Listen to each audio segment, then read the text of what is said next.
गोरखपुर की सीट पर अखिलेश यादव ने बड़ा दांव खेला है। बीजेपी के सिटिंग विधायक राधा मोहन दास अग्रवाल को ऑफर दिया है। राधा मोहन दास चाहें तो हम टिकट दे देंगे उनको। अखिलेश यादव ने यह कहा है। राधा मोहन की सीट से ही योगी आदित्यनाथ उम्मीदवार हैं। दोपहर 1 बजे प्रेस को संबोधित करेंगे अखिलेश यादव। लेकिन उसके पहले यह खबर आ रही है कि ऑफर दिया गया है राधा मोहन दास को कि वो योगी आदित्यनाथ के खिलाफ समाजवादी पार्टी के टिकट से चुनाव लड़े। तो लगातार देखिए एक के बाद एक बयानों के जरिए, ऑफर्स के जरिए अपनी अपनी गोटियां सेट करने की कोशिश की जा रही है। अब चलिए देखते हैं कि यूपी में अखिलेश यादव के साथ अब तक कौन कौन से दल चुनावी मैदान में उतरने के लिए तैयार हुए, यानी कि उनका जो पूरा कुनबा बना है उसमें कौन कौन बड़े चेहरे हैं। सबसे पहला नाम जो मुखर और सबसे उभर कर आया वो ओम प्रकाश राजभर का आया। साथ तो थे ये एनडीए के, लेकिन टूटे बीजेपी से और अब सपा का दामन थामा है। सुहेलदेव भारतीय समाज पार्टी जो इसका वो नेतृत्व करते हैं, ये एक गठबंधन का हिस्सा।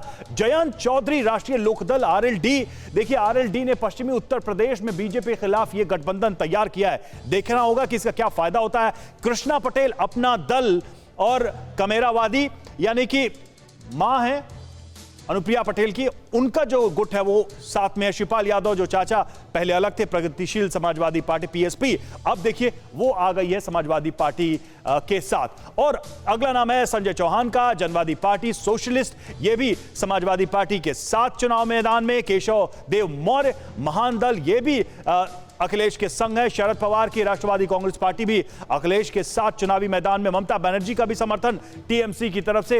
ये दल जो अखिलेश यादव के साथ बीजेपी के खिलाफ फ्रंट तैयार कर रहे हैं। तो ये तमाम बड़े चेहरे, हम पार्टियों के नाम बता रहे हैं। कुछ छोटी पार्टियां हैं, कुछ दूसरे राज्यों की बड़ी पार्टियां, लेकिन उनका उत्तर प्रदेश में प्रभाव कम है। तो इस तरह से ये गठबंधन तैयार किया जा रहा है। कपीश कुमार हमारे साथ समाजवादी पार्टी के प्रवक्ता जुड़े हुए। कपीश जी, ज्यादा जोगी मठ उजाड़, ये कहावत है, ऐसा तो नहीं हो जाएगा कि इतने सारे लोगों को साथ लेके चल रहे हैं, स्थितियां बिगड़ जाएंगी? क्योंकि कभी कभी हमने ये देखा है समाजवादी पार्टी कोalition की गवर्नमेंट चलाने में अब तक बहुत सक्सेसफुल नहीं रही है, चाहे वो इलेक्शन कैंपेन हो या फिर गवर्नमेंट रन करने की बात हो।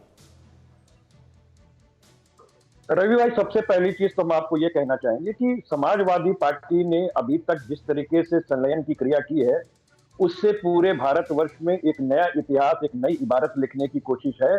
और ये आपको दिखाई भी देगा कि ये कामयाब होगी, क्योंकि जो एक चेहरा दिखा करके इन लोगों ने अंग्रेजों का दांव चला था, फूट डालो और राज करो, वो आज उन लोगों को पता चल चुका है। क्योंकि डबल इंजन की सरकार के साथ जो नेता ये सोच के गए थे कि हम और हमारे समाज के लोगों को आगे बढ़ाया जाएगा, वहां कितने पीछे बैठाया गया है। उन सारे लोगों ने अपने आप को कैबिनेट का मिनिस्टर, जिसके पास डबल इंजन की सरकार थी उसके कैबिनेट का मिनिस्टर निकल गया, जिसके ऊपर डबल इंजन की सरकार के साथ 7 वर्ष में विश्व की सबसे अमीर पार्टी बनने का गौरव जिसने हासिल किया, उसकी पार्टी से जो है विधायक, सिटिंग विधायक और उनके जो है मंत्री कैबिनेट के निकल के आखिर क्या कह रहे हैं, वो इनके ऊपर प्रश्न चिन्ह खड़ा करता है। और जहां तक बात इस चीज की रह गई समाजवादी पार्टी के जोड़ने की, तो आपने देखा कि समाजवादी पार्टी और समाजवादी पार्टी का कार्यकर्ता बहुत अनुशासनशील है और हम लोगों ने अपना त्याग करके पूरे पिछड़े समाज को भी जोड़ा। लेकिन मेरे सवाल का आपने जवाब नहीं दिया। मैंने तो इतिहास का रेफरेंस लिया कि कोई बहुत अच्छा उदाहरण या बहुत अच्छा अनुभव आप लोगों का अभी तक हमने नहीं देखा है कि तमाम पार्टियों के साथ आप सरकार चला पाए 5 साल। नहीं है। जब जनता दल की सरकार बनी थी और उस समय भी सारे लोग साथ में थे, देखिए हमेशा एक जैसी स्थिति नहीं होती। क्या एनडीए तो आप ये मान रहे हैं कि बदली हुई स्थितियों में समाजवादी पार्टी भी बदली है? अड़ी सोमवार से शुक्रवार शाम 6 बजे सिर्फ TV9 भारतवर्ष पर।